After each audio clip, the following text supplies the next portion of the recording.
ადამიანი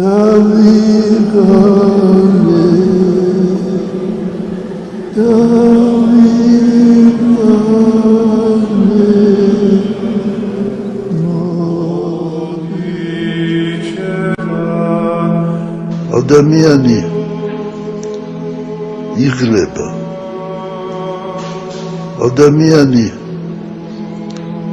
ადამიანს უჭირს იმ ჯვრის ტარება რომელიც მისცა მას უფალმა და არის შემთხვევა როცა ადამიანი ეცემა ვეღარ მიდის წინ ეცემა და სხობს უფალს რომ უფალო მე არ მაქვს ზავა რომ